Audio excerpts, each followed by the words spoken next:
I am Dr. Stacey Cooper, health and wellness expert at drstaceycooper.com, also founder of Lifestyle Balance Solutions, creator of the Healthy Eating Blueprint and the Balanced Living Academy two-day event, as well as author of the Healthy Fuels Cookbook. So good afternoons from Southwestern Ontario, feeling so much like summer today. Thank you for hopping on here with me live. This is our live Q&A that I host Tuesdays and Thursdays. So this is our Ask Dr. Stacey show. You can also reach us at 9:15 a.m. Pacific. So that's the time zone conversion for you. As I said, this is our live Q&A. We host this Tuesdays and Thursdays where you can submit your questions directly here on the chat. I can view them here. We can interact, share, let us know where you're watching from, how our reach is expanding. And when you enjoy what you're hearing from here, please be sure to share and like it with others so that they too can receive the information and we can help Facebook's algorithms work, and you will then see more information about fueling your body better for better body function naturally. That's what I love to share with all of you. So these episodes, we're up to episode number 74 today, and all of the previous episodes are listed on our Facebook page. So I do encourage you to check us out there. Lifestyle Balance Solutions is our Facebook page. You can like it there. And there you will find healthy living tips and recipes, exercises, stretches, all of these videos from our live broadcasts, as well as much more information about fueling your body better. So I encourage you to check that out and not to worry. If you are not on Facebook, we are also on YouTube. You can subscribe to my YouTube channel. Just go to Dr. Stacey Cooper. And again, all of our previous episodes are listed there. They're all titled and tagged, so you can see whatever you are looking for. If you're looking for foods and what foods cause inflammation and the inflammatory response in the body, then we have talks about that. We talk about wheat and the effects of gluten, the protein found in wheat, and how it affects the digestive system and your addiction center in your brain. So this is part of the craving mechanism. So check out that episode. We also talk about nourishing the mind and what information you are feeding your mind with, what you are subjecting yourself to and subjecting your mind to, and how that affects the energy of your being. So you can check out episodes dealing with those topics as well. We also talk about me time and prioritizing that and self-care, and how self-care is not selfish, but actually providing self-care for yourself enables you to recharge your batteries, strengthen your grounding, and create more energy within your own system, which then enables you to provide much more to others around you. So self-care actually enables you to give more to others when you look after yourself first. So it truly is not selfish at all. So all of those different kinds of topics are addressed in the Ask Dr. Stacey program, so you can see it all there. So thank you for joining me here and hopping on live with me. As I said, you can submit any of your questions directly here on the chat with us. And today we're talking about nourishing your body, your physical body, through movement. So we're talking about exercises and movement. So one thing I wanted to share with you today, of many, is as I'm working with my patients in the office, and I do attend to senior patients as well as the whole range from babies to the elderly, because we are living on Earth with gravity pulling on us all the time. And we also tend to do the same habits every day, day in and day out, which taxes your one set of particular muscles in your body, and the other set, the complementary or the of muscles, really aren't getting worked at all to the degree to create balance in your body. So what we're finding is a lot of imbalance in the body. Much stronger muscles on your dominant side, whether you're right-handed or left, which leads to inactivity of the non-dominant. This then leads to tension on one side of your spine in regards to the other. There isn't balance. So when you envision your spine just like a tower out in the middle of a field, so the tower is nice and straight, and it's kept straight because of the muscles, or I should say the wires, that support the tower on each side of the tower. So if you think of your spine just like the tower, then the muscles on each side of the spine should be supporting your spine to the same degree.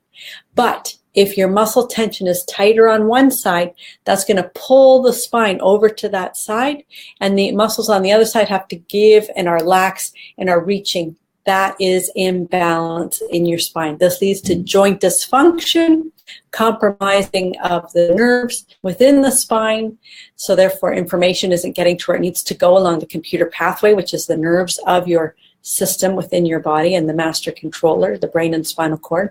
And this leads to degenerative joint dysfunction, abnormal joint dysfunction, decreased range of motion, and issues which then guide you to see your chiropractor. That's what I deal with on a daily basis, helping patients to restore their normal joint function in their bodies. So what I do recommend for my patients and my clients that I coach with also is to help put balance back in your body in regards to physical activity and function. And it doesn't matter what you're doing, whether you're a regular exercise program or just working around the house, because that too is physical exercise for your body. Thank you for joining us. Thanks for commenting here and joining us live. So I appreciate that. Be sure to share and like it with others. So in regards to your body, even when you're working at home, when now we're approaching the fall season here in southwestern Ontario, today we're enjoying a fabulous summer hot day, which is unusual, but truly us to have that with us. But as it comes to yard cleanup, a lot of raking needs to be done. People tend to rake on their dominant side, and they always will rake in one direction from one side of their body. Well, that puts a lot of stress and tension on one side of the body. Meanwhile, the muscles on the other side of the body aren't working to near the same degree. So if you want to be able to be much more productive, be able to last longer out in the yard, then I highly recommend that you switch up how you rake.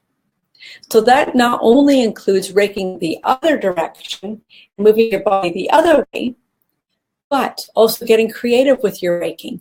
So you can create a big pile of leaves in front of you. You can turn the rake around and you can push the leaves away from you with the rake.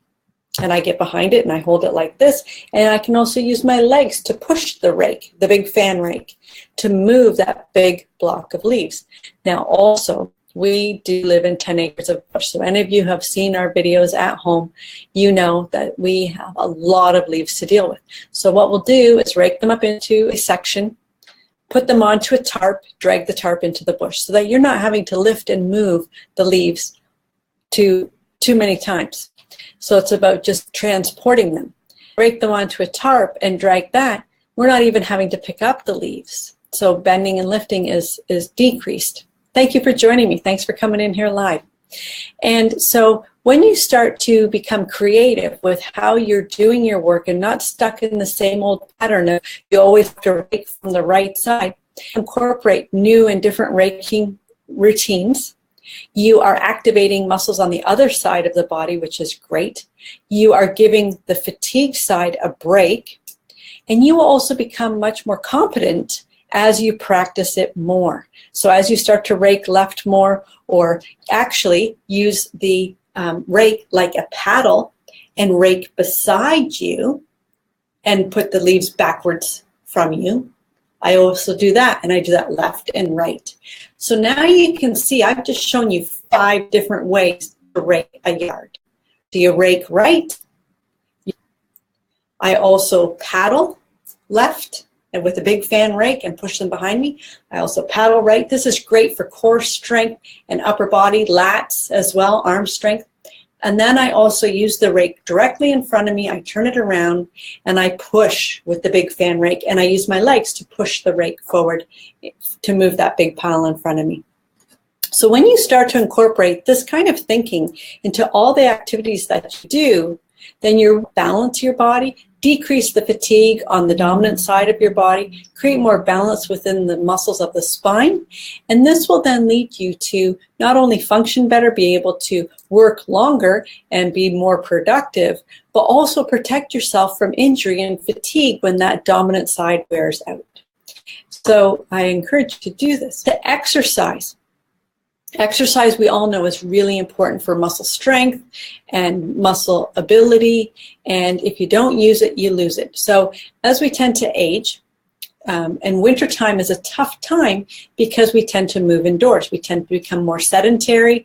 Yard work is decreased because in our area it's generally covered in snow. So whether there's enough snow that you have to shovel, and if not, you're inside.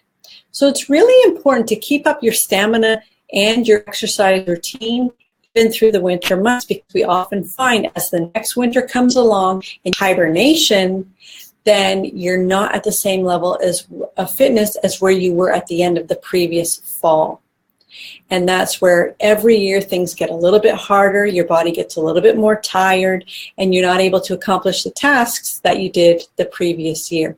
And this is how our bodies age.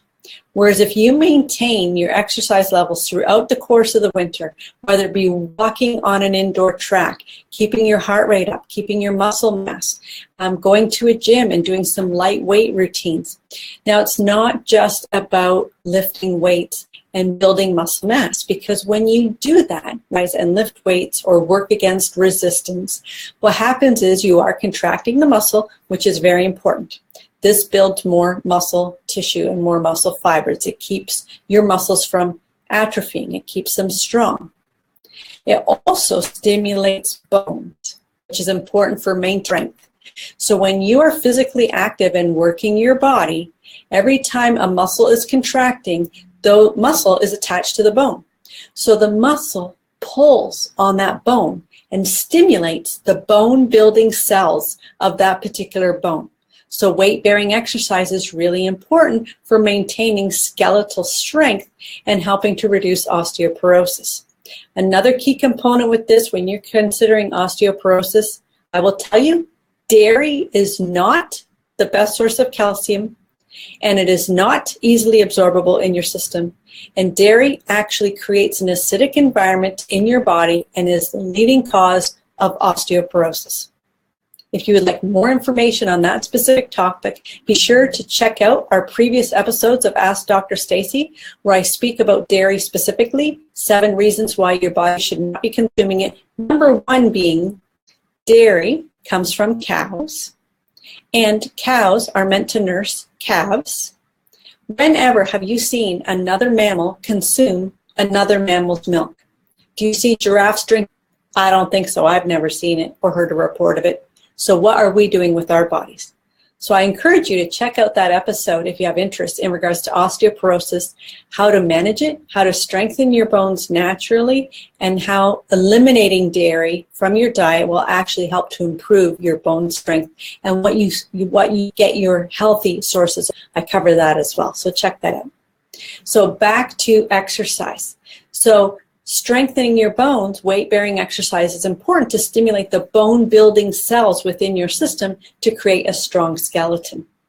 Now, having said that, exercise is great, muscle contracture is great. However, if you don't stretch, now you're actually reducing your joint function. Because as you exercise, the muscles contracted with the work that you do, it tightens. But if you don't stretch, then your joint mobility actually decreases over time, and your flexibility decreases over time, and your vitality will decrease. So stretching is just as important, if not more important, than strengthening.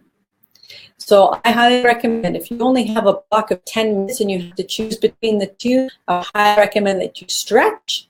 And if you're on a very tight time constraint and you want to fit in some sort of exercise, stretching is much more important. So having said that, when you are exercising, which is great, cardiovascular exercise for lungs and heart function to keep that strong and healthy, to keep your circulation pumping well, to keep your arteries clear and your body functioning well. Also, exercise is a great stimulant for bowel movement and digestion within your body. So huge benefit when you start moving your body, everything else. is a fabulous stretching and strengthening exercise. And it's funny because I attend yoga quite regularly. And as I was at my yoga practice last night with Rosemary, at the end of it, I said to her, was I not here last week? And she said, no. And I said, I can't even remember why it was that I wasn't able to attend or what got in the way. But my body certainly told me that I hadn't been to yoga from last Monday. So your body will get used to what you're providing for it. And when you skip it, your body will let you know that that happened as well. So yoga is a fantastic exercise because knowing your own weight of your own body to strengthen your joints and your muscles, but you're also improving your flexibility with everything that you do, as well as your balance too, which is hugely important as we age, to keep those neurological pathways strong so that your balance remains intact, so that falls at home become minimized as you age. Now, yoga is not about you being able to twist yourself into a pretzel and, whatever anybody else is doing. Yoga is between you and your mat. And it's important that you listen to your body, what your capabilities are, and always just take it just a little bit further each time. And you will be amazed at how much your body will improve just by you continuing to do your yoga practice.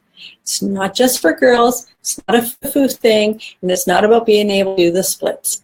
It counter poses, stretching your body in both directions to create balance within your system, and everything will work so much better. Your joints will function better, your shoulders, your knees, your hips, your back, your arms.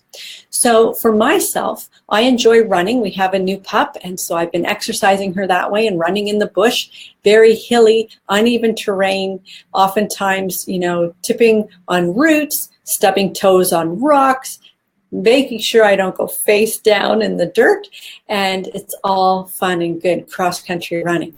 But doing lots of hill work leads to lots of contractures and of my calves. So if you only exercise and you only run and you don't stretch, now you're actually creating more irritation to your body. So you have decreased range of motion of your hip flexors because the anterior compartment of your hips are tightening and tightening because you're running. Your back, low back muscles, your back stabilizers, are tightening and tightening because they're holding that pelvis in that position of the upright running and engaging going forward uphill. So they become tight. So if I don't do my needed chest stretching, and if I don't do my yoga and down dog and stretching out the calves, my leg muscles and my low back muscles just keep getting more rigid and more rigid. So stretching is truly, truly important to maintain normal body function, enhanced joint mobility, and flexibility within your body. Because without flexibility, that's when injuries happen, become so rigid within the joints, and that's where you actually have decreased function. So it truly is important to balance all aspects of the activities that you're providing for your body. Now, as we see people as they age, and we talked about wintertime, it is fast approaching. And if they spend a lot of time inside and sitting in a chair and not providing a lot of movement for their body, come springtime, and they want to get outside and do some walking and activity, as we're talking about seniors, it becomes harder to do. So it proves it, you lose it. And so as you become more inactive over the course of winter, don't expect to be able to pick up where you left off last fall when spring rolls around, unless you maintain your activity level by changing what it is that you're doing through the course of winter, keeping your body active in whatever means that is, and maybe joining new clubs or a yoga group, which you've never done before, or going to the Y, swimming in the pool, utilizing the indoor tracks at so many recreational facilities, getting together with friends and sharing social time and exercise at the same time. What better way? And then become your accountability partners too, so you can't just escape and just decide not to go, because now you have someone else that's going with you and they're depending on you and you're depending on them. So it's a great way to keep active and keep your body working better. So I hope some of these tips have been helpful for you. You can find more information on my website. You can go to drstaceycooper.com. And there I also have a free part video series available right there for you. You can enter your name and email address. And there you will receive my free video training, Hidden Energy Drainers. And here I show you some easy tips that you can begin to implement every day, right at home, right in your own living room, and get your body functioning better with these easy tips that you can implement. I would love to hear from you. Thank you for joining me here on the live broadcast. I'm so excited to have viewers here with me. When you have different topics that you would like me to cover, I'm open to cover anything about nourishing your body better. Email me directly from the website. You can email me Dr. Stacey at drstaceycooper.com. Send me any questions that you have, topics that you would like me to discuss, anything that is of interest to you, and I will be sure to include it in our upcoming episodes of Ask Dr. Stacey. So here's to your enhanced vitality naturally, and I look forward to sharing more with you next time on Ask Dr. Stacey. Fabulous afternoon. We'll chat soon. Bye-bye.